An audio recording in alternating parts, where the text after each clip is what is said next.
Hello, I'm Paul. I'm Adam. And I'm Ben. And welcome to FilmBusters. All three of us together again. Not just the Ben like a selfish twat. You should have said hen or pen and been like every other idiot who I was getting ready for a really good rhyme from you then, but... From Adam, you've been waiting a long while, baby. FilmBusters. This is the Tarantino special, guys. We are today looking at all of Tarantino's films that he's done. Everything that he's directed, of course, not just his acting appearances, because that would be ridiculous. Yes, of course. And also boring, because he's not a very good actor. No, he's not. Well, no. We'll discuss as we go along. Sometimes. He appears in many of the films we're going to discuss today, of course. Do you think he makes a cameo appearance in Once Upon a Time? I don't think he does. What do you think, Adam? I say no as well. Oh, Nelly. Is it correct? I'm not telling you.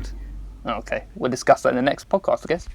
We will. But yes, before we do our feature of this week, we do the staple of every episode, which is the quiz. Oh shit, we're doing a quiz as well. You say this every episode, Adam. Oh man, this boy. Oh shit, a quiz. No, I probably might just skip it out because this is like a little mini-sode. Mate, this is your chance to advance as well. Yes. Yeah, I know. He's not ready. He's too tired. Alright, I need to switch on here. He's unprepared. Come on. I'm going to seize the advantage now then. Right, for the guys who have not listened to our podcast before, we do a quiz every episode where I ask Adam and Ben a question, 2 questions to be exact, and if they get the question right, they get a point. If they get it wrong, I get the point. Our scores so far: Ben on 8, Adam on 6, and me on 8. Wow. And Adam, I'd hate to be you two. This is very much clever. All to play for. All to play for. Anyway, Adam, remember that his first question is going to be a tagline, so this is definitely going to be a Tarantino film. So should we go straight into it? This is a tagline question. You are correct. Here we go. The first question is: one night is all that stands between them and freedom, but it's going to be a hell of a night. Hateful Eight. Oh, fucking. Wrong. Oh, that's what I would have said. One night is all that stands between them. Oh, From Dusk Till Dawn. Well done, Ben. What a curveball. See? You're getting too comfortable, aren't you? You're getting too comfortable. Cocky little Adam. I didn't hear you tell me I was wrong. I was like, why's Ben carrying on here? I thought I was right. I would have said Hateful Eight. Like, if you hadn't jumped in, I would have jumped in a second later and said that. Shit. Well done, Ben. What is one for Hateful Eight then? No one comes up here without a damn good reason. Yeah.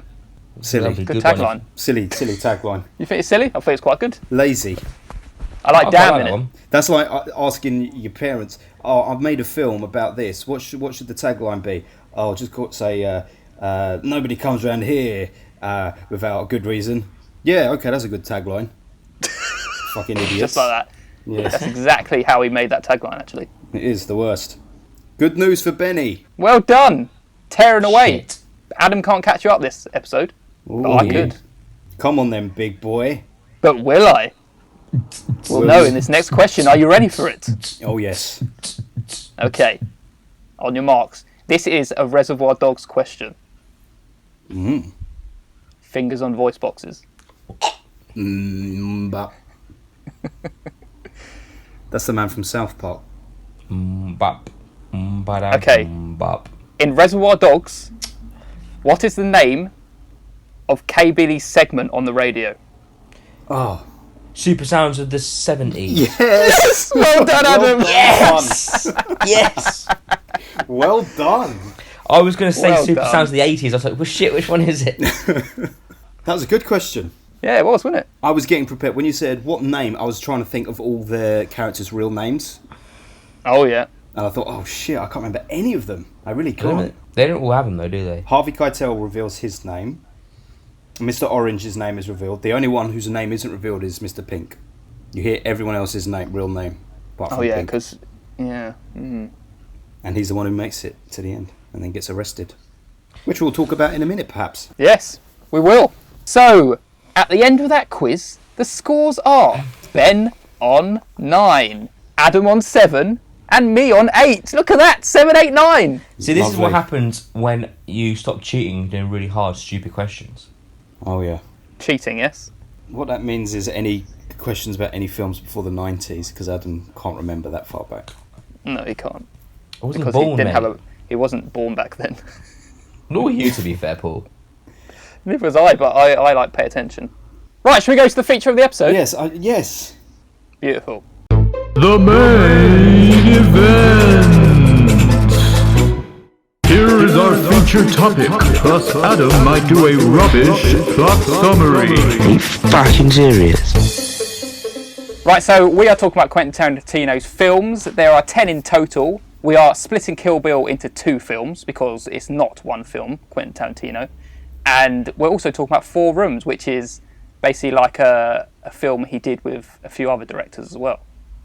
But we're starting with the lovely Reservoir Dogs. Adam, would you like to explain the plot? No, we don't have to do that. Adam explained the plot to every film. He has no intentions about it. He's not even listening. He's not even listening. That is the plot to Kill Bill. Not Kill Bill, fucking hell. Exactly. So we're off to a good start there. Yeah, it is. That's all you need to know. Is it just goes doom, doom, doom, doom, doom, doom. No, Kill Bill was about. Oh fucking! I'm trying to do it again. You've got a lot of editing to do in this one, Paul. No. Let me just start and say Reservoir Dogs is my all-time #1 film. It is amazing, it is perfect, and it is what... I think it's the film that made me realise I absolutely love film, and I give it 10 out of 10. I haven't explained the plot, bitch. You're going to take too long to explain the plot to all these films. Let's just drop out the plot explanation and just go straight into it, yes. Yeah. Adam, your summary. I gave Reservoir Dogs 10 out of 10, and I think it's in like my top 10 films. And I give it 10 out of 10 as well. I agree. It was sort of like a watershed moment when I watched it, where I was like, okay, film is something significantly special. I think I watched it when I was like 14 or something, and I went from enjoying film to like, I need to fucking be involved in film. You need to live film. Yes, quite correct. Yeah. It's such a great film, so quotable, so I've watched this film so many times. Yep. So good, and it never gets boring. Never. The beauty of this film, and it's my favourite Tarantino of all time, is that it's the one that he made. It really did show you what filmmakers could do with nothing. No fucking money, just a brilliant script, a bunch of actors, which is amazing that he got those actors considering he had no fucking money. I don't know how he did it, yeah. He got a whole host of good actors and put on a film that was like, you don't need like flash bangs, whistles. All we're going to do, essentially, it's a bunch of men talking most of the time. The violence is so limited, so limited. Even the shootout, even the robbery, I mean, you don't see it. You see leading up to it and immediately after it. And it still feels like you lived it. It's hard to even put this film in, like, give this film a plot, because you could tell time, it's about these guys who did a heist, and they were like, so they do a heist, yeah? It's like, no, they don't actually do the heist. They're just in a warehouse after a heist. Yeah. So what do? They just stand there and shoot each other in the end. That's it. Pretty much. And then, but it's such a brilliant film. I love it so much. It's so good. Do you remember the first time you watched it, and like, do you love it as your favourite film from the very first time you watched it? I wouldn't say that, because I watched this when I was really young, and I think I kind of grew up with this film. So, and I watched it over like a few years I was growing up, and I was like, this is just such a good film, and I think it kind of grew to be my favourite film. Yeah, that's a nice way to put it. Mm. You're right, it is so fucking quotable, and the way the lines are delivered are so good. The script is fucking brilliant. It's the best script Tarantino's ever written, 100%. Isn't it sad that this is like his first film he's ever done, and it's his best? So you agree? Like, you agree that it's his best? Yeah, it's his best, #1. Oh yeah, of course, because it's your #1 film. And Adam? Yeah, I think I would. If I had to watch a Tarantino film, someone watch one now, I'd pick this one. Well, see, that's interesting, because a lot of people that I talk to, and you talk about Tarantino, no one else really says Reservoir Dogs is their favourite. I'm very glad you boys agree. Mm. And the thing about this film is, it's not got all the bells and whistles like all the other films. It's not like, it hasn't got these massive set pieces and these things that, like, I think the things that are known for a Quentin Tarantino film now are these big, like, set pieces, and and it's so minimal. It just beats them all, just by being nothing. I know, because it just goes to show that all you need is a good story, because what it has is Exactly. story and dialogue. Story is crucial. Is there anything in Reservoir Dogs that you don't like? Yes, that's a good question, because otherwise we're just creaming ourselves over how good this film is. The things that I don't like, or they're not so much things I don't like, because I love the film so much, but there's things that I always notice each time. I'm like, oh, that's annoying. Is Harvey Keitel, Mr. White, trying to light his cigarette, and he doesn't light it. Yeah, and then continues to smoke in it. the toilet. Oh, yes, I remember that, yes. And continues to pretend like he has lit it. Yeah, of course. There's seeing Joe lying on the ground at the end and quite clearly seeing the folded up towel that they've put under his head while he's lying on the floor. Yes. And I've never noticed that one before. There's two final things. One is the quirky thing about the fact that one of them couldn't have been shot. I can't remember which one it is now in the Mexican standoff, but one of them couldn't have been shot. And Tarantino's on the record as saying, like, I'm glad that there's that discussion, because it's the kind of thing that people will be talking about for ages, that, like, who shot who. I can't remember which one it was. And the final thing... Is it like a magic bullet? Yes. The final thing that I actually legitimately don't like, the weakest part, I think, is the extended amount of time that we spend with Mr. Orange in the flashback. 100%. I like I was going to say that exact same thing. Yeah. Good. Wonderful. We're of kin. We're kin. Yeah. It's not that it's bad. It's just when it gets to that part of the film, it's like almost a bit of a slog to get through, because you're trying to get past it. Absolutely. You want to get back to the It warehouse. also comes a lot later in the film than you remember. Yeah, it's true. Yeah. It's in like the last half hour. Yeah, because immediately after that, it cuts to Joe walking into the warehouse with Nice Guy Eddie and all that. It took me a number of times to realise that there were coffins in the background as well. Well, because it's a hearse warehouse or something, isn't it? Yeah. Because Mr. Blonde is sitting on a hearse when he's doing his Yeah, I didn't. speech. It took me a while to realise there was coffins everywhere. It's pretty cool. I never really paid. Just But apparently, brilliant, that's how they were going to escape. They got found out they're going to hide in the coffins and drive out. Really? That's what Dan told me, and he loves the film. That's an interesting theory. And that would make sense also as to why they're all in black and white while they're in those suits, because they look like pallbearers, or like, you know, people who'd be working for a funeral company. That is actually a beautiful thing that I never That even thought is. about. I've never thought about that. That just brings like a total new element to the film. I never I've thought never about heard that before. Suddenly, this podcast blows up because this is, wow. You know, it would be subject to one of those articles, a digital spy article. This podcast just blew your mind with a theory you didn't realise about Reservoir Dogs. That's nuts. That's actually really It's just got even better for me. I know, that's very interesting. Very lovely. interesting. But then why didn't they just do that? Because it all went tits up. It would have been nice actually if they introduced a little element of that. But at the same time, I would've. like that you don't mention it. Yeah. It's almost like then Tarantino had it in the script and was like, okay, I'm not going to write that bit in, but I'm still going to set it in. We're still going to have coffins and hearses. That's very cool. Very cool. Very, very cool. I like that bit of knowledge a lot. What are the bits that you two don't like? I don't like the extended amount of times that they use the N-word a lot for no reason. It just feels like... It almost feels like lazy writing, because it's Welcome almost... to Quentin Tarantino, mate. It's almost always unnecessary.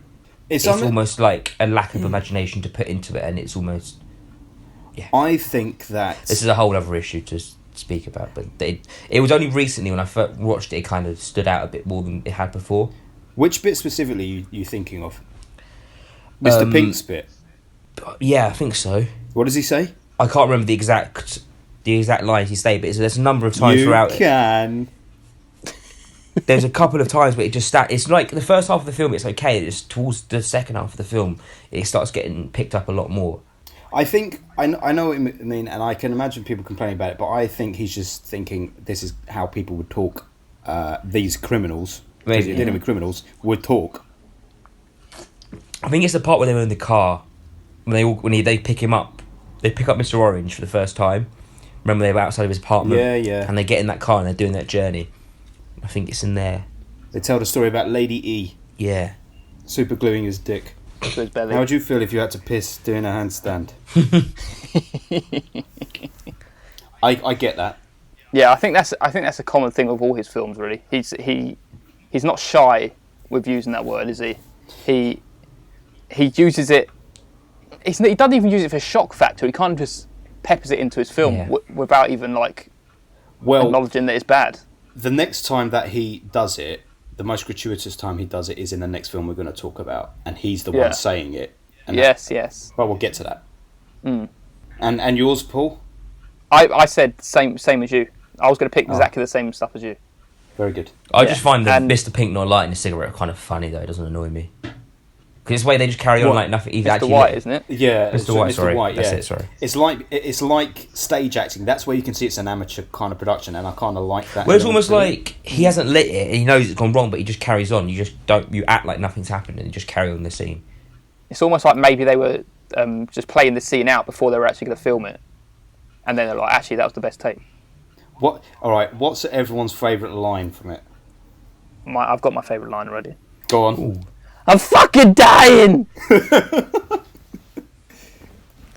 Yeah. Repeated 10 million times. Yes. Just always remember it. What's yours, Adam? I'm just trying to think now. I like it. It's got to be the torture line. Oh yeah. What is the actual it's line? It's like torture. I never thought I like that. Yeah. Torture. That's a good idea. I like that. Yeah.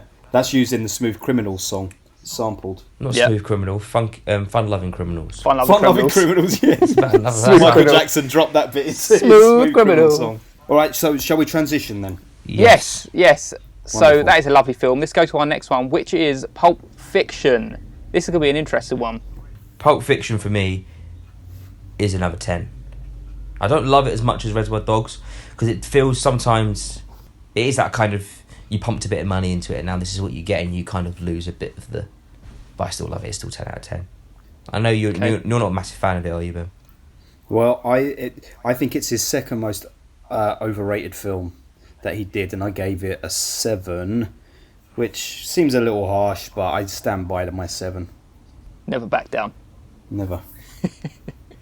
I give this film. I'll give it a 10 out of 10. This is another film I watched when I was very young. I studied it in film school, and it is a great film. It is just I don't want to watch it for another 20 years because it's so. I've watched it so many times. It's like watching it now is like just I feel sick. I've had it too many times. It's just so overplayed. Everyone loves it. It's like stop talking about. I think that might be now. a bit of it as well.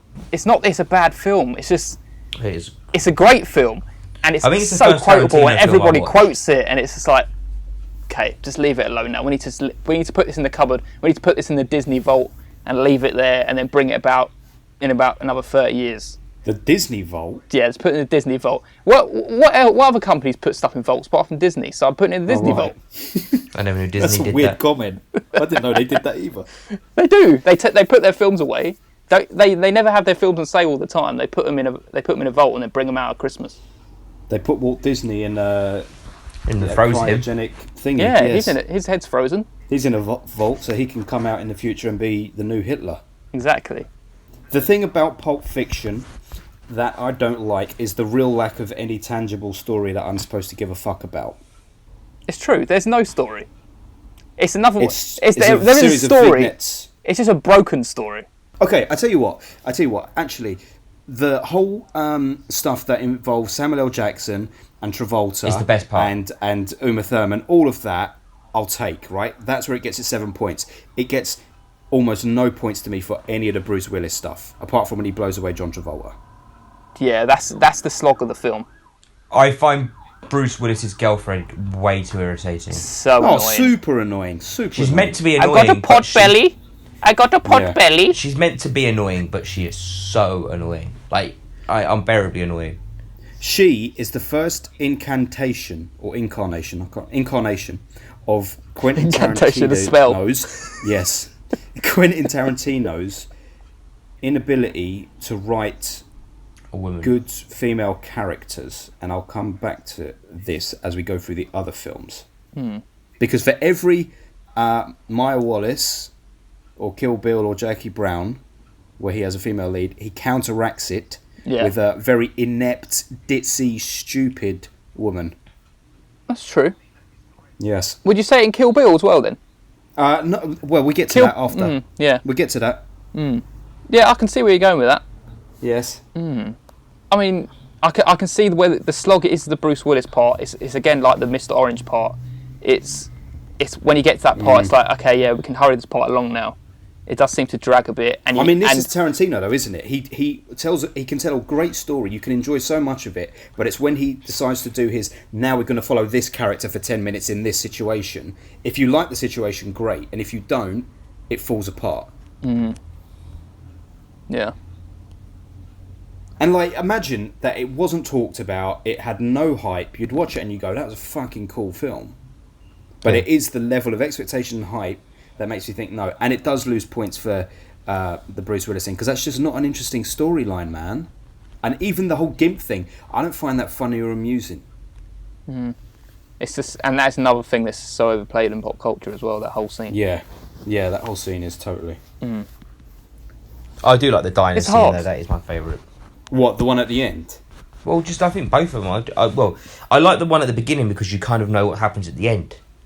It's that excitement, and then you've got to wait 2 hours to get back around to it. If anything, right, I reckon if we'd never seen this film and we were avid film fans and we came back to this film, we might even be like, wow, that was well good. Why have I never seen this before? Yeah. It's just, Yeah, we it's would. so overdone. Yes. That is the element of it that's just That Forrest Gump syndrome. ruined it. But even taking away all of that, I would think that I would give it a 7, because I didn't enjoy any time that I've watched the film. Okay. It didn't give me the joy that Reservoir Dogs gave me. Yeah. Definitely not. And also it's because there's too many characters. I don't like too many characters in my films. It's a tough one. Yes. It's not in my top 3 Good. for that reason. It's just a hard one because I rate it 10 out of 10, but I just don't want to see it in my top 10. See, I was literally about to say the same thing, Paul. Like, I'll give the film 10 out of 10, but if you asked me to rank my top 3 Tarantino films, I don't think I would. No. Maybe I might. Maybe, but I'll work it out at the end, so I could work through them. It's just not fresh. It's just it's stagnant. That's what it is. It's not still as fresh great. as the other ones. I still enjoy watching it, though. Yeah, it's still great, but I don't want to watch it. I would That's watch it. it at some point if it was on telly, but I don't think now that I would ever go, let me put on Pulp Fiction and watch that now. Well, even if you gave it like 10 years, you'd be like, oh. Maybe, but I have no inclination to... Put it in Like, the if you Disney tell me vault, put it in the Reservoir Disney Dogs, vault. I'll whack it on now. Yeah, Yeah, in the Disney anytime. vault. Anytime. But the one thing to say on this is that Tarantino's acting really, like, in Reservoir Dogs, his acting kind of slides. It just about gets through. He's not in it But for his too long, acting that's in why this- I know. He's annoying. He's very annoying. I in don't get this. his character in this. They go to him for him to sort them out, and then he's actually useless and has to call the other guy, and then does like fuck all. I think it's because he has the contacts. Oh, okay. He's like, you know, in Grand Theft Auto 5, when yeah. you do those heists, you always get the fat, overweight guy arranging shit. Yeah, Lester. Like, he's involved in criminal stuff. Yeah, he's just the point of contact. Okay. And another bit. One of my worst parts as well, involving Quentin Tarantino, is it just annoys me every time I watch it. Do you know when Jules and Vincent, Yeah. Jules and Vincent are being washed down by the wolf? Is the wolf washing him down? Yeah, I think the he wolf's is spraying them. Yeah, the wolf's washing him down, and then Quentin Tarantino goes, "Oh, just over there." And then as he says it, the wolf turns his hose off. And every time I hate it. I hate it every time. The one bit that annoys me in Pulp Fiction is, you know, when she's in the car and she draws the box. Oh, does the square? She doesn't draw a square. She draws a fucking rectangle. That's true. It really annoys She says, me. "Don't be such a square." Yeah, and she says, don't be such a rectangle. Yeah. I got another bit I hate. They changed the line with any of you fucking pricks move, and I'll execute every motherfucking last one of you. That's and the then bit it of Fun goes. Criminals. I can't remember That's what the they do bit in Fun in Criminals, yeah. that's the bit from the beginning, but then it changes at the end of the film, and I can't remember what it changes to. But it annoys me every time. Last fucking one of you, I think. Yeah, and Does it's it? just like, oh, why'd they do that? Yeah. I've changes. never noticed that. Again, I feel like that's another Tarantino thing where he's like, I'll make an obvious cock-up in my movie that people can think. Maybe at that point, that was his way of feeling like he was doing a grindhouse film. No, I I hate never it. noticed that. It I just annoys thought me. I just thought he just used the same scene. No, it's different. The one thing that is funny, actually, I've just remembered about the Bruce Willis bit is when he's in the shower, You see his cock. and no, and then he hangs he's down. Going, my name is Fabi. My Oh, yeah. name is Fabi, and she says, "Stop it! I hate when you talk to me in that mongoloid voice." It's funny fine. for Ben It's only. fine. It's fine. Right, should we move on? Yeah, let's. We've had enough. Wait a minute. talking about the Last fiction. thing. Best line from Pulp Fiction. The one that comes to mind is, Mine's got to be it's in the cafe when he gets asked for his wallet back. I always love that bit. mine is that. Can I wash this down with your tasty beverage or whatever that Yeah. line is? I can't even That really is. remember. what it is. That's the same part. That's my favourite. But it's. That's a tasty, Tasty burger. Yeah. And I still say it to this Motherfucker, day. Do you speak it? Yeah, that's it. No, do you know what's funny? The best thing to come out of Pulp Fiction, right, is you know that line, does he look like a bitch, right? There's a picture online of him playing Guess Who with a little girl. He's quoting him saying that as his question. Brilliant. Very good. Lovely. Right, should we Okay. go to the next? Yes, Yes. 4 rooms. 4 rooms. This is a 7 for me. It was fine. I gave it a 7. Yeah, I can't remember it that much. I enjoyed it as much as I didn't like it. I can remember Yeah, him. that's a fair thing to say. So I Trying to watched it recently, like I remember 3 of the segments. I can't remember what the first one was, but the second one's the one where he gets locked in the room with, who's the famous actor? Is it Antonio Banderas? in it? Banderas, yeah, Yeah. and the kids. That was a very weird scene. And then the next one, the third one was the bit with the kids, and he's got to babysit the kids in the room. No, that's the Antonio Banderas one. Is it? Yeah. No, the one before that. Then it says he goes into a couple's room. They call for room service. He enters the room, and the wife's all tied up, and the husband's I being can't really remember that one. weird. No. And he's like, "Are you trying to bang my wife?" And he gets really weird. I can't It's remember that so one. weird. I don't know. And then you got obviously I can't remember what the first segment is now. Tarantino's Oh no, the first segment one. is the one with the mermaids and the witches, and they had the pool, and Madonna's Yeah, it's a there. little coven. Can't remember this at all. No. The only thing that's worth remembering is a bit of that Antonio Banderas one and the Tarantino one, which is the best one of the film. But even then, I can't remember everything exactly. I just remember him as the bellboy turning up to Tarantino's He wants to room, quit, and doesn't he? He's had Tarantino's enough, like, and he wants to quit. yes. Are they gambling? There's Something a like bet that. going on because they're copying a bet for a car, wasn't it? That someone did, like Steve McQueen or someone. And Tarantino's chatting shit about film, as he always does in all his films. He thinks all his characters only ever talk about film, and which is true if he's making a movie about us. And then his finger gets chopped off at the end. Yes. He's got to And light the light Tim- 10 times in a row without it not lighting. That's right, yeah. Wow. That's quite cool. And he got his car and he got his thumb or something like that, didn't he? But anyway, I mean, there's nothing much to say about it. The only thing that's remarkable about it, if I'm remembering correctly, is it's all one take. Is it? What, his whole one? Yeah. I don't remember. I think that's the unique thing about his. Or at least it's one take up to the point where the finger's chopped off. Yeah. And then the film ends anyway. There's not much to say. I gave it a 7. Yeah. Adam, I gave it a Average. 7 as well. Average yes. film. Not much to Nothing- say. It was just nothing his much. excuse to work with Tim Roth for the 3rd time in a row. Yeah. I never. Oh yeah, Hateful Eight was next time. Should we go to the next film? Please. The next film is Jackie Brown. See, I've only ever watched- 110th Street. I've only ever watched Jackie Brown once. It's the best part of the film. Best Yeah. part of the film. By She's walking hands down- down. walking. Just that credit sequence to that song. Yep. Yeah, yeah. I'll walk out after that. No, actually, it's not the best part of the film. It's not the best part of the film. What's the best part? The best part is where Samuel Jackson's saying, go to his car, and then it goes, and then it makes a little beep, whoop whoop, and then he presses the beeper on the car, and it goes whoop whoop. Do you remember that bit? Yes, I do. You're easily. It's really funny. It's really funny. I like it every time. That's like my Bruce Willis thingy moment in the shower. A little bit different. Yeah, mine was funny. Anyway, what do we give this, Paul? I give it 8. Yeah, I give it 8. I've only ever seen it once. I remember really enjoying it. I'm giving it an 8 on the record, Good. but I honestly can't tell you too much about it now. I feel like I do need to revisit it. Well, it's one of them films again. It's a where very underrated narratives Tarantino are all film. over the place. It is actually. No one It ever is. gives it I remember really enjoying it, and I said to people afterwards, I watched it and I really enjoyed it. I was like, and they were like, really? I said, yeah, I did. It's enjoyable, but it's also a case. It's where Tarantino does this thing which you either take to or you don't. Where halfway through a movie, he suddenly introduces new characters, and then you're following them for a little while. Like when I love Michael Keaton, but when Michael Keaton turns up as that cop, and he's like getting in cahoots with Jackie Brown, I'm like, we don't need Michael Keaton in this shit. We don't need to see this character now. That was in the beginning, wasn't it? No, Michael Keaton doesn't come into it until like halfway through the film. I remember De Niro wearing like his summer wear, like his lounge summer wear. De Niro just got out of jail, and he doesn't say very much, and he has sex with Bridget Fonda after smoking the bong, and then he kills her in the parking lot. I remember that bit. And he gets out of his car and gets into Samuel Jackson's car, doesn't he? And then Samuel Jackson kills him and says, "What happened, man? You used to be beautiful." That's my favourite line in the film. I'm saying it now, 100%. It's got some lovely moments in this film, but it's nothing compared to like other stuff he's done. It's not really good as a whole package.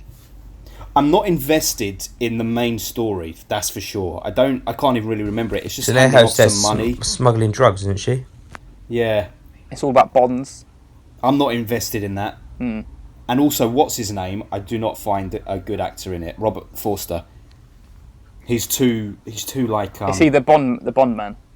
Yeah, he's got no charisma. Yeah. Little moments again are nice. The De Niro stuff is quite nice. The Chris Tucker stuff with Samuel L. Jackson is quite nice. Like when Samuel L. Jackson literally takes him out to his car to his death. Yeah. Yes, and he shoots. He drives around the block, then shoots the boot. Around the block, then shoots the boot. Yeah. Yeah, it's fine. It has its moments, but here we go. Here's another film where a strong female lead, Jackie Brown, is counteracted with a kind of stupid, ditzy surfer girl in Bridget Fonda. Yeah. And this time, we're encouraged to love it when she's killed by him. So this is... I'm going to chart to you the rise of Tarantino's blatant sexism as we go on through these films. And he has on the TV is the girls with the guns. She's watching all the time. Stupid shit. It was fine. Better than Four Rooms. Better than Four Rooms, 100%. Yeah, it has its nice moments. It has a good soundtrack. There's also a funny moment when, I don't even know why, Samuel L. Jackson turns up to find where Robert De Niro's gone, and there's this big fat prostitute who's dancing with the garland around her, and Robert De Niro's in a rocking chair, and he's just rocking backwards and forwards super fast in the rocking chair while she's dancing. Yeah, I do remember that. This is the good thing about this film, it's just the random little moments. And it's like they're the ones we remember, and then the rest of it fades away into obscurity. I mean, it's based on a novel as well, and I could totally see that, because it kind of is like a book. Lots of different things happening, jumping between perspectives and points of view. Yes. It is underrated, yes. But it wouldn't be my go-to Tarantino. Right. I couldn't name a bad moment, and I couldn't name a quotable line. Apart from What Happened, Man, You Used to Be Beautiful. Oh yeah, apart from that. And that is probably the only one that I can actually remember. Adam, what's your favourite line? I can't remember it well enough to give you a line. That's the only line I can remember. You're so good at remembering lines from films, Ben. It's because I'm a weird idiot savant. There's nothing wrong with being an idiot savant, don't get me wrong. I know, you just have a remarkable memory for film lines. Yes. Now, on to the next. Yes. Kill Bill Volume 1. Into Tarantino's dark period, as far as I'm concerned. Shall we tackle this as the two films? But, yeah, let's talk about them collectively. Yeah. Even though they are two separate films, Quentin Tarantino. Yes. Yes. You might put them on saying The Whole Bloody Affair, which is the tagline for the two films put together. But no one wants to see them as two films. Too much. No. Correct. First Kill Bill, 9 out of 10. I enjoy it. It's fun. I like the whole samurai bit with Lucy Liu. It's all Crazy good. 88, that bit at the end is just great. I like when he says, when you're old enough, you can come back for me with revenge. It's all like nice little bits like that. It's good writing. Wiggle my big toe. Don't like the pussy van. But yeah, it's 9 out of 10. It's fine. I'll give it a 9 out of 10. And I kind of agree with what you said there. I give it a 6 out of 10 for pretty much all the reasons you said, Paul. For everything I said, yeah. Okay.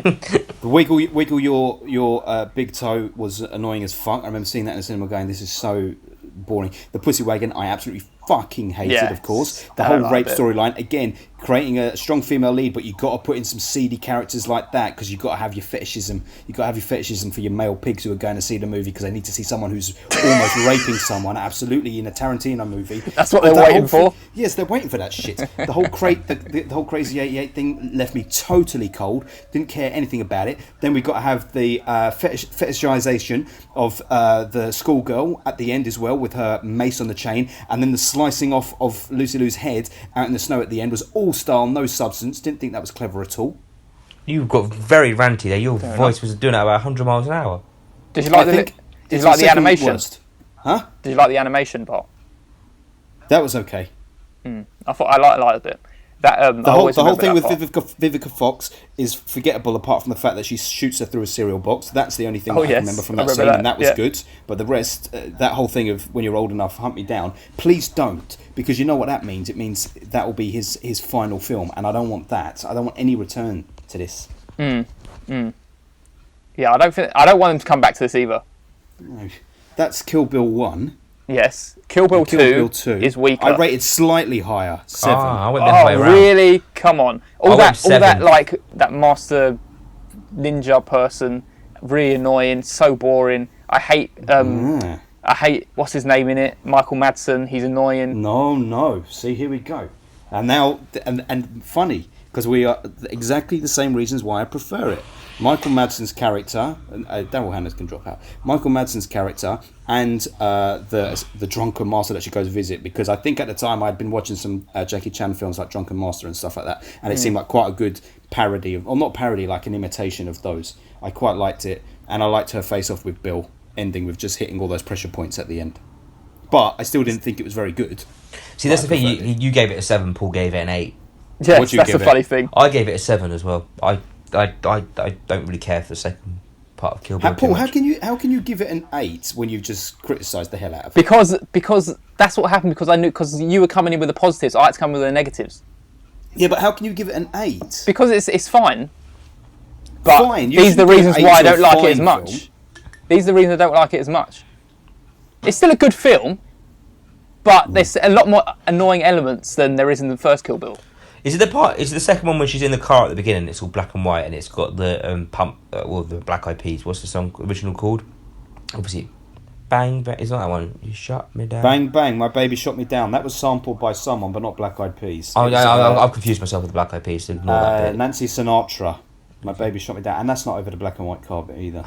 Either way, while you're thinking about what silly song that is, the issue with Kill Bill is what we got is a woman being super violent in the lead, going out for revenge. Fine, okay, we'll take it. But then we're going to show you over the course of 2 films her subjected to intense abuse. And also in real life, I'm going to stick Uma Thurman in a car and force her to drive. Oh, yes. And make the car crash and then not say anything about it. And then Uma Thurman comes out 10 years later and says, this horrible thing happened. And he's spat in my face in scenes and stuff like that. We're getting closer to the reality of who Tarantino actually is. Anyway, are we done with Kill Bill then? Yeah, See, I we've can't got so remember. little to say about it. That's why I it know. is one of his weakest entries. It is one of his weakest entries, and I gave it an 8 at the time, but looking back, it's nothing that I'd ever can be bothered to watch again. I'm going to leave it an 8. I'll rewatch it one day. It might go down, but I'm going to leave it there for now. It's just, how do you have Reservoir Dogs and then Kill Bill by the same filmmaker, man? He's got his influences, and he likes exploring his influences. So I know, and I will never stop him doing that. I'm glad that he's out there doing his thing, don't get me wrong. Yeah. His thing just wasn't my thing this time. On to the worst entry on the list, as far as Ben's concerned. Death Proof. Horrendous. Awful. Awful. I quite enjoy it. I give it the same as Kill Bill 2, 8 out of 10. 8 out of 10. I'd give it a 3 out of 10. I gave it a 7 out of 10. I enjoy the stunt parts. I really like what's her name? Zoe. What is her name? Zoe. What is her name? I want to say Zoe Ball, but Zoe Bell. that's the Zoe one. Bell. Yeah. I know why you hate it, Ben. All that part at the beginning. Those girls Yeah. are annoying. Those girls are very annoying. But then, so you can't expect us to spend 50 minutes with those people and just put it to the side because then they're killed off immediately afterwards in a violent way. And here's the other thing, right? It's like, Okay, but look how gruesomely we've destroyed these women. So good, they got what was coming to them. But it's like a horror, right? This is what happened in horror films. Yeah, but but mate, you're not subjected to that awful claptrap for 50 minutes sitting in a bar talking shit. I love Kurt Russell in it. He's great. Kurt Russell's good in it, but Tarantino is that barman in it as well. Is fucking. Is he in that? Yeah, I don't remember that. He works behind the bar. Oh, okay. He's pouring out the shots for them at the table. And they're doing all the lap dances. And also that stupid shit at the end when they flip the table on him and he's crying like a little bitch and a baby. I like that bit, and they're just beating him up. It's just stupid for me. It's like goes back to like a B movie. Yeah, I know, but it just. That's when he's crying. That's funny. Did you watch it as part of what's the other film it comes with? I've never watched that other one. I've never watched Rodriguez's one. I think Planet Terror is better. I'm sure it is. So what's it called when it comes with Grindhouse, isn't it? Grindhouse when they're Grindhouse. both together. Yeah. Have you watched the trailers that come with it? Yeah, I've watched the trailers. The trailers are good. I just like, but why do we have to sit through 3/4 of an hour of that awful conversation from all of those fucking bitches first? This is Quentin Tarantino like style horror, so this is his style. He loves the dead time, doesn't he? He loves what? He loves dead time. Yeah, but that's stupid, man. Like, I didn't like it. I can totally see why he didn't like that.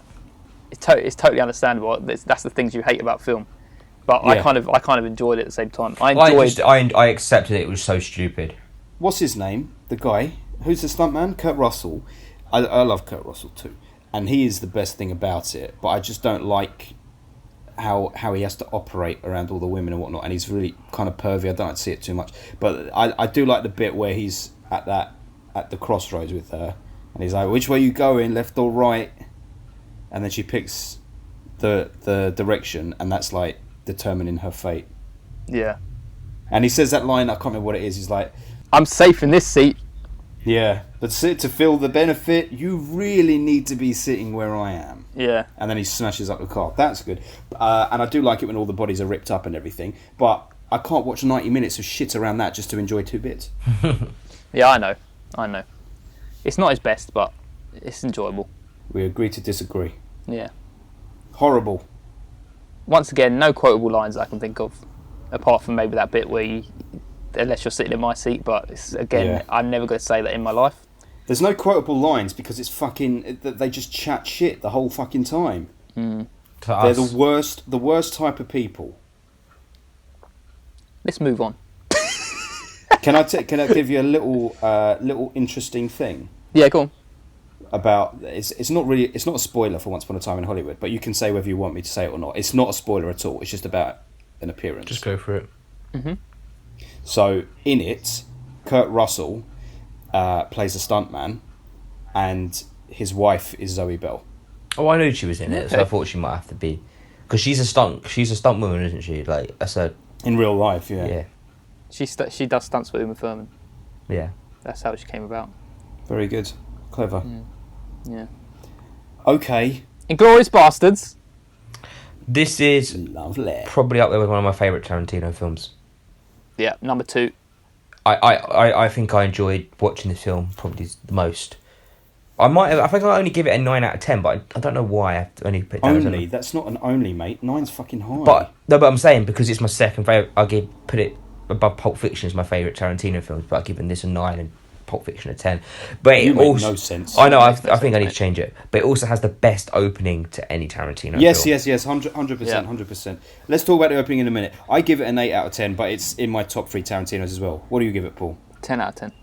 Okay, so there we go. I'd probably give it a 10 out of 10, but yeah, it's just not what I've got down on my little ratings. Yes, it's not a 10 out of 10 for me, but that opening scene, absolutely, hands down, is probably one of the best opening scenes in cinema, I would say, ever. Ooh, yeah, it's very troubling, isn't it? It's great. It is so... That everything milk. is absolutely perfect. Everything is fucking perfect in that opening scene. I can't think of a better opening to a film. Back to the Opening 10 Future. minutes to a film. I can't even remember the opening of Back to the Future. That's how forgettable it is. He goes into Doc's little garage and blows it up, and then realises he's late for school, and they start playing a Power of Love. Yes, that's the greatest cinema opening of all What time. film did you just say that was? Back to the Future. No, that's not the greatest. No. Or The Italian Job. The original Italian Job's got a great opening scene. Anyway, generally speaking, Inglourious Bastards, the reason that I give it an 8, yeah? Again, the Tarantino factor for me. There's loads of interesting stuff in it, but there's loads of bits in it that go on too long and that I'm not interested See, this is the thing. I don't feel like I've watched it. I've only watched it probably like 3 or 4 times the whole way through. So this might be for me. I think it's that good because I haven't over watched it. Yeah, there's a certain scenes. So for me, the standout stuff is the opening, which is fucking incredible. The second scene with Christoph Waltz, where Shoshana is sitting at the in the restaurant with Goebbels and all of that, and then Landa turns up and then sits down again. Fucking incredible. And then all of the stuff in the basement bar is brilliant. Yeah. With what's his name? That's like 40 minutes or 45 minute Fassbender. That's the one. With the 3 fingers. Yes, the 3 fingers. That whole 40 minutes is wonderful. Yeah. That's all so well done. It's great tension building. Yes. Do you know who I don't like and who spoils the film for me is Brad Pitt. Ooh, Oh, I love his character in it. I do love his character in it. Lieutenant that's good Aldo acting? Rain. I like it. No, it's not good acting. I wouldn't and say- it's like yeah. over the top. It's great. And what's his friend who's in it? Eli. Was it Eli? He's an absolute cunt, Eli Roth. Ooh. The bear Jew. Yeah. He's an absolute prick. Okay, we'll stop there. What do you guys think of the ending then? So, to change the whole way that Hitler died. I Great, don't- because you don't I see a expect pro- it. I don't see a problem with what he did there. I feel like he's just got these characters and he's put them in a situation and that's his way of telling it. I don't feel like it needs to be a film that needs to keep to the truth. No, and it's quite clear that it doesn't. From the minute that they're like, we're going to invite Hitler over to this screening, you know for a good hour or so that they're about to change the course of history. Yeah, of course. And I didn't mind it. That whole bit in the cinema is brilliant. Brad Pitt, arrivederci. That bit's funny. Yeah. The bit where they're the 2 waiters and he has you got 3 seconds to run and execute this guard, and he runs in slow motion to punch the guy in the neck with this device he's got in his hand. It's great. It is very good. It is very good. I just I feel don't like I do think need that to there's a lot rewatch of it. stuff that could have been cut out. You think there is a lot of stuff? Yeah. Yeah, it is a bit bulky. There is a bit of. Was it things 2 that can hours get cut 30, out, yeah? It fucking feels like 3, man. I mean, anything. The trouble is when you've got someone as wonderful as what's his name, Christoph Waltz. Right. When you've got someone as wonderful as him in your film, every second he's not on screen, you miss him. It's his first ever film in English language, wasn't it? He's I very remember incredible. I remember seeing it for the first time in this film. Yeah. Come on, tell us a good quote that you like. I do. It's probably from one of Brad Pitt's bits. I don't know. I do like the way he does say, "Get me those Nazi scalps." And I want 10 Nazi scalps. Yeah. And I want my scalps. That's the worst. Yeah. I knew you'd hate it.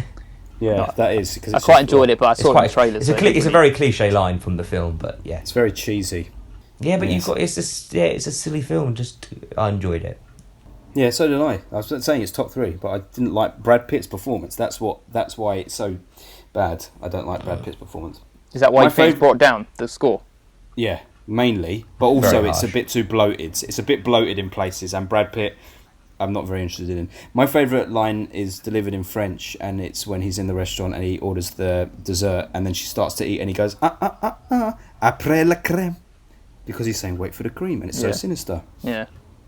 The tension building in this film's great, and that's why I think it's so good. Well, The best moment after that. I never opening- realised that actually, because it's all a reference to the milk at the beginning of the scene. The milk at the Yes, beginning. exactly. Yeah, Oh, that's shit, why it's yeah. so horribly tense. And the best bit is when they're sitting around that table and you haven't seen Landa in ages, and they're just talking, and then Goebbels interrupts someone and goes, Landa, and then that soundtrack, blah blah blah, like fucking Inception before Inception ever came along, and the camera slowly pans up. You two clearly have no idea what I'm talking about. I know But that's my what you're second talking favourite about. bit. I was waiting for you to finish. You should interrupt me. I like it too! All right, and just finally, what do we think about that last line of the film where he says, "This might just be my masterpiece"? Do we think that's Tarantino actually saying this, that he thinks this film is his masterpiece? I don't think so, because I think he probably deep down inside knows that his masterpiece would be Reservoir Dogs of Pulp Fiction. Yeah, he probably considers them too. All right then, on to the next. On to his first Western. Like you said with Inglourious Basterds, then I think the same with Django. I think there's too much in Django that can be cut out, and it feels like it goes on very, very long in places. And Yes, when I look back at it, I'm like, oh, let's watch Django. Like, I quite enjoy it. And then when you're actually watching it, you're like, I don't remember this going on for so long. And I almost kind of get bored. The more I watch it, the less I think of it. So I'm going to give it an 8 out of 10, Django. I actually haven't watched Django that much. I probably only watched it about twice at the most. And I have good memories of it. I give it 10 out of 10. fucking hell. Yeah, I love Leonardo DiCaprio in it. I think Jamie Foxx does a good job. Christoph Waltz is great in it. Christoph Waltz is great in it, and DiCaprio is great in it. But there's a long time before the film you get into watching DiCaprio. Exactly that. So I give it 6 out of 10. He's only in the last 10 minutes. DiCaprio He's like in the last half Waltz. hour. And that's all I remember. Samuel Jackson in it I still find a bit freaky. Samuel Jackson's good. Oh, yeah. Samuel Jackson's character is a good Yeah, character. It's a good creepy. character, but he Probably. looks so old. I know. But that's kind of like what Samuel L. Jackson would look like if he didn't have a movie career, because he really would look that old and be haggard as fuck. Yeah, I know, but he just like face looks like rubbery. Like they've put so much makeup and stuff on him. I know. That he just doesn't look natural. It just kind of puts me off. It looks better than his. Well, actually, no. Does it in Captain America when he looks young? You can tell it's just an old man with a jet black hair. Yeah. Yeah. Yes, DiCaprio very good, and I like the fact that when he smashes his hand down, Oh, he yeah. really cuts Real his hand bloods. open, and then he really does. Well, the thing that's a bit creepy about that is he puts his actual blood, over that actress's face in that scene. Yeah, but I feel like that's the whole thing of actors. It's like when you're in the zone and you're acting, you go for it, don't you? It makes me a little bit uncomfortable, if I'm honest. I mean, yeah, you look at that, but I reckon if you were in the zone, you'd keep. Well, if it was your mum, Adam, would you be happy with that if she was an actress? No. Well, she might. Exactly. They might be part of the craft. It might be an actor's. I don't know. And as soon as Christoph Waltz is killed, also, I'm like, all right, well, The film goes hopefully down. the film's over now. No, then it's like 25, 30 minutes of ending. And then it goes once DiCaprio dies as well. It goes on for like another. Yeah, it goes on for another ending. I know. This is what I mean. This is what annoys me. So it keeps going, and it's a bit okay. And Stringing. Tarantino shows up with his shit acting again. But there are Oh, yes. really good He's parts of the film. The Australian, and it's such a bad Australian accent. Is it Australian or is it meant to be South African? Because he goes, "Shut up, Blick." Okay, it's I probably can't South remember African, him being in it. but it's bad. But Oh Whatever it's it is. so bad, mate. When he Oh turns yeah, up, yeah, it's so yeah. I remember bad. now. Yeah. It's in that second ending section. Yeah, he Shut up, played. Blick. Yeah, when they've got him in the cage and they blow them up. Yeah, I think Yeah. they Also, are. that's such a Australian. shit insult. Why would you say "shut up, Black"? He's only written that line so he can say it in an accent. He probably used the N word too many times for it to be classed as an actual film, so he had to like That's true. cut one of them Yeah. out. That's true. I mean, it was. I did enjoy it, and I haven't got a lot of hatred for it. I just think overall, it's not memorable enough for me, and I didn't. The story wasn't enough, and I'm sure it came out either the same year or the year after 12 Years a Slave. And as far as I'm concerned, 12 Years a Slave it's the only movie on slavery that you needed to see that year. The only thing for Django is the first Tarantino film I saw in cinema. Is it? The first one? I think I was just not old enough to see. You're so young, baby I was boy. just not old enough to see. Well, Inglourious Bastards. I think I remember, but it would then You're Django like tall came enough, around. mate. Yeah, Yeah, I do look too you young. weren't tall enough to ride that cinema scene. yeah, but yeah. What was the first Tarantino you saw in the cinema, Paul? The Kill Bill. It's probably Kill Bill, yeah. Yeah, mine was Kill We'd have been Bill. 10. Kill Bill was Kill 2000. Bill? Was it? Yeah, Kill Bill was like 2000, 2001, wasn't it? 2003, Kill Bill, 2004. No, Kill Bill was 2002 because I went so I was with my full- I was 14 ex-girlfriend and Kill- we only got together in 2002, so I was 14, Kill Bill 2. I was maybe 16. it wasn't. Kill Bill was 2002, right? Or was it 2003? No, 2003. They yeah, came out yeah. like 4 months apart, didn't they? Maybe I didn't see it in cinema. I saw it in the cinema with my friends Andrew and Dexter, and I remember Dexter loving it so much, and I remember thinking, "You're so wrong, mate. You need to stop praising this film so much. You're so Why wrong." didn't you tell him then? You haven't changed. I did. I told him that. You've held it in till now, haven't you, to tell him? You've doubled in age, Ben, and you still haven't changed your cinema. I know. I hate you because you don't like this film the way you're wrong. I'm very liberal to everyone's views. Final moment on Django. I love the part where at the end he's got the horse trotting round. He's making it do the legs thing. No, that was stupid. What, I hate that after they bit. come out I the hate house? that bit. Don't worry. When he's dancing? Yeah, and he's like doing some like horse dance in front of his wife for some reason. I remember the best bit I think of the film was the bit when they all come dressed up as the KKK. Yeah, that was funny. That was funny. With Jonah Hill. Jonah Hill, yeah. Yeah. That whole segment is just hilarious. Yeah, the wife cut all the holes in the sheets. Yeah, and then he gets annoyed and he rides off. Yeah. What's the best line? It's a Leonardo DiCaprio one, but I can't remember what he says. You had my interest. Yes, You had yes, my attention. yes. Now you have my interest. No, you had my curiosity. City. Now you have my attention. Yeah. That's right. Yeah, I like the bit where he goes into the bar, the pub that's shut. Yeah. And with Jamie Foxx, and then he goes in. I can't remember what he says something in that part. Christopher Waltz says something. I just remember that bit. He makes those lovely beers. I remember him scraping the front. Yeah, that was so satisfying. So satisfying. It looks well delicious. It looks like butterbeer from Harry Potter. I can't remember. I can't remember enough. I'm not very good at remembering movie lines like you two. He comes out with the warrant, showing that he's a bounty hunter, doesn't he? So he shoots the sheriff. Yeah, he does shoot the sheriff, doesn't he? And he said he was a wanted man. Lovely. It is lovely. And Should we move on to the final film? Final one. Just one little treat for you boys. Yeah. If you enjoyed DiCaprio in this, he's much better in Once Upon a Time in Hollywood. Oh, that's Nice, good. I'm good. very much. That's nice to hear. DiCaprio is always just brilliant, though. To be fair, isn't he? I'm waiting. I was saying in the office the other day. The thing is, there's going to be a time when you go to the cinema and think DiCaprio is amazing, and then he does a film, and you're like, oh shit, that wasn't very good. Happens with everyone. Yeah. Yeah, I think it hasn't really happened with him yet because he doesn't do a lot of film, does he? I know he's very good. But DiCaprio did. This is his first film since Revenant, isn't it? I just wish that he didn't go out with little girls. That would. His girlfriend's like 19. He's a total creep when it comes to women, man. It makes it very difficult to really, really love and like these people when you find out a little bit about their personal life. I know you're meant to separate the art from the artist and all that, but it is a bit cringe. That global warming, though. I know he's all about the global warming, but as long as he that's can why have he sex so with cares. little girls, That's why he cares okay. about so much about global warming, because he knows his girlfriend's going to be alive when it's a problem.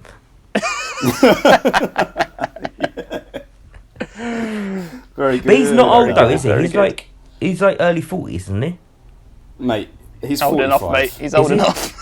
He's old enough not to be going out with 19. Yeah, I mean that, but yeah. Consistently. It would be fine if it was a one-off. He's been around forever. Every year, he picks up a new... I was reading an article where it's like he goes to somewhere on his holidays, and every time he goes there, he picks up a new woman, which will be his date to the Oscars or whatever event is held every year, and he brings a new one in almost every year, and he always recruits them from that holiday place. Odd.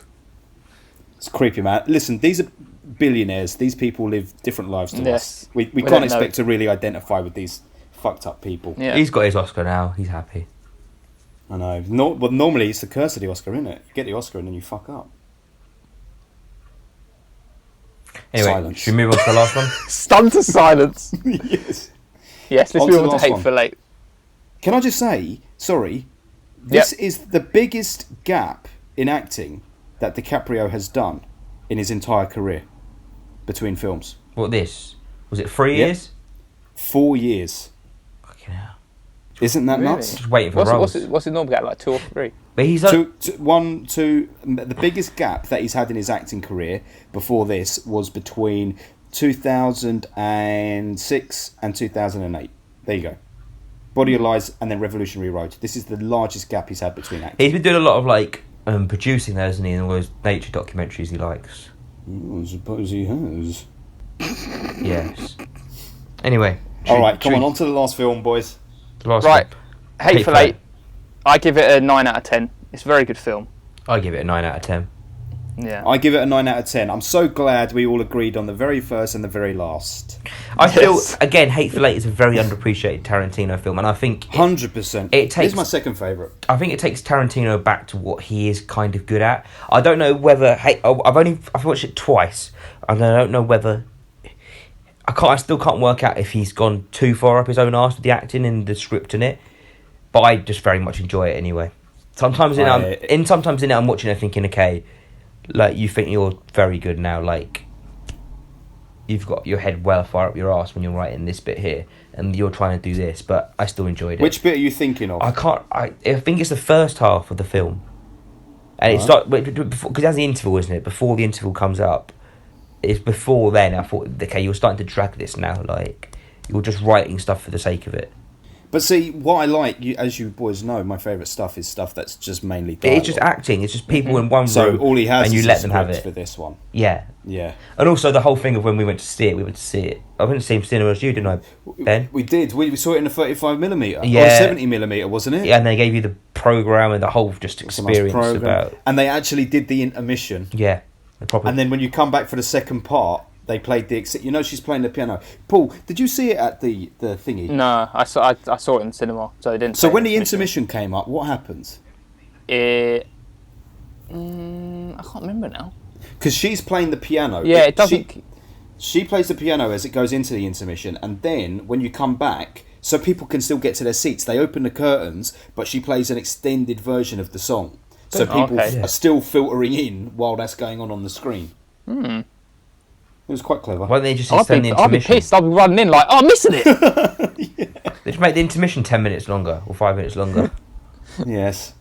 They didn't need to do the intermission. And you know what the best thing about Hateful Eight, I think, is that I was really annoyed about Channing Tatum being in it. It's like, why is he doing this? But I actually quite enjoyed it. He was good in it. I quite enjoyed him. He was fine. I was glad he wasn't on screen for longer than he needed to be, but at the same time, I enjoyed. Yeah, killed straight away. Yeah, he was. Yeah. So I've only ever seen this film in that setting. I haven't bought it or seen it again since. But I know enough to know that I fucking really loved it and enjoyed it. And it stuck with me just from that one viewing. Yeah, I feel like I don't need to see it any more than I've seen it. I very much enjoyed it. I'll be interested to see you watch it again though. Yes, well maybe I'll erase it. Without the interval and stuff. It's not. It's not a film you can just put on though. That's the problem, isn't it? It's like you have to say tonight I'm going to go home and I'm going to watch Hateful Eight, or this weekend I'm going to clear my Saturday. I'm going to watch Hateful Eight. I'll just watch a film. I don't worry about setting this. Yeah, but it was nearly. Is it 3 hours 40 or something like that, isn't it? It's because Adam needs to be off on his drinks out and to play his Simpson tap out. Yeah, but it's not a film where you can. Is it really? I don't think it's 3 hours 40. It's over 3 hours. It's near 3.5 hours at least, I think. Why? Yeah, so it's 3.5 hours. It was 3 hours and 33 minutes. Was it really? Yeah. So I mean, is that with the interval? Is that with the interval? I don't know. Yes. Yeah, you're quite right. You're with a 15-minute interval. It's not because. So if you get the steelbook, then it's not going to be. It's 3 hours and 20 minutes without the interval.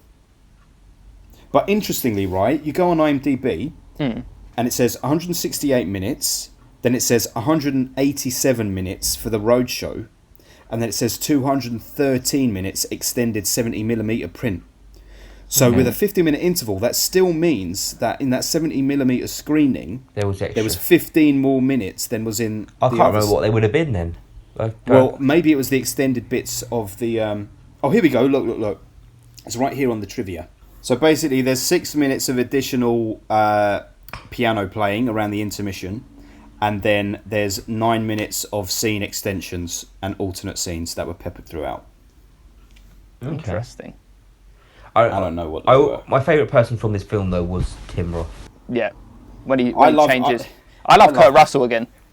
Yeah, he was good, but for me, it was Samuel L. Jackson and Walter Goggins at the end as a team. Yeah, doing the thing. But here we go again. What are they doing with the women? It was only what's her name? What was her name in it? Jennifer Jason Leigh. Yeah, she's the leader of the gang. Yeah, I know. And she keeps getting stuff on her face. They have to make it her and have to choke the fuck out of her and make it as graphic and glorifying as you can. And he has a real problem with women, man. And he likes their feet. But no foot action in this one. There wasn't no. No, he saves it all up for Once Upon a Time in Hollywood. Because Pulp Fiction's the only film I could really think of him having. Oh, obviously Kill Bill. The women get the feet out in all the movies. Inglourious Bastards, Christoph Waltz takes the shoe off her foot. Yeah. Death Proof, while she's riding in the car, she's got her leg hanging out the window. And it gets chopped off. Kill Bill, the feet are all over the place. Jackie Brown, Bridget Fonda's feet are on display constantly in front of Robert De Niro. Pulp Yeah. Fiction, Uma Thurman's feet out on display, and no ladies in Reservoir Dogs. If he'd put a lady in Reservoir Dogs for longer than a second, her feet would have been out. The only woman in that gets pushed in the road, doesn't she? She gets shot. She gets shot after she shoots Mr. Orange. She gets Yeah, shot but into the seat. He also pushes a girl in the road, doesn't he? When he's Yeah, running he out does. the bank. Mr. Pink He's like, does. "Fuck Yes, off." it's true. Jesus Christ, what the fuck is your problem, man? That's what the guy shouts in the street when Mr. Pink runs by. Running past all the shops, the same shops over and over again. Okay, so should we do our top 3 Tarantino films? Come on, then. My top one's Reservoir Dogs, second Inglourious Basterds, third Hateful Eight. Go on, Paul. I'd say, yeah, Reservoir Dogs, Inglourious Bastards.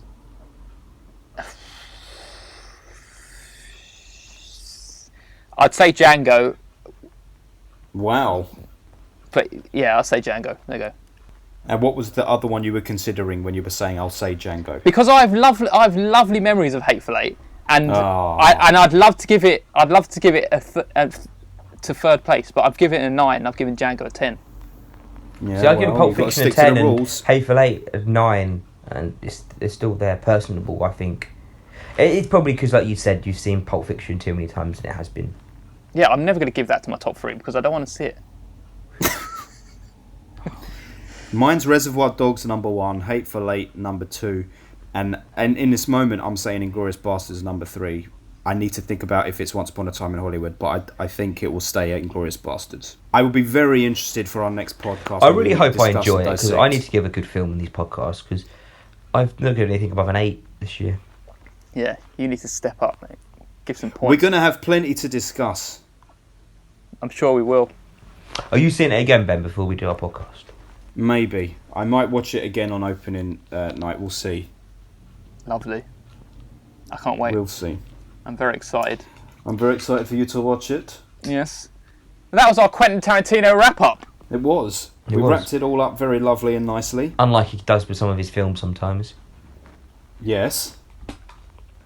But yeah. He always wraps them up nicely. What are you talking about? don't know. They're always wrapped up. I was fine. waiting for an like, ending to that. You feel they go on. Oh, I see what you mean. Yeah, they go on for too long. Yeah, that's true. That's true. If you want to get in touch with us, you can get in touch with us at FilmBustersPod on Instagram, Facebook and Twitter. Or you can email us at filmbusters@outlook.com. We also have our personal Twitter accounts. I'm at FilmBustersPaul. I'm at FilmBusters Adam. And I'm at FilmBusters Ben. And we also have our lovely website, which is www.filmbusterspod.co.uk.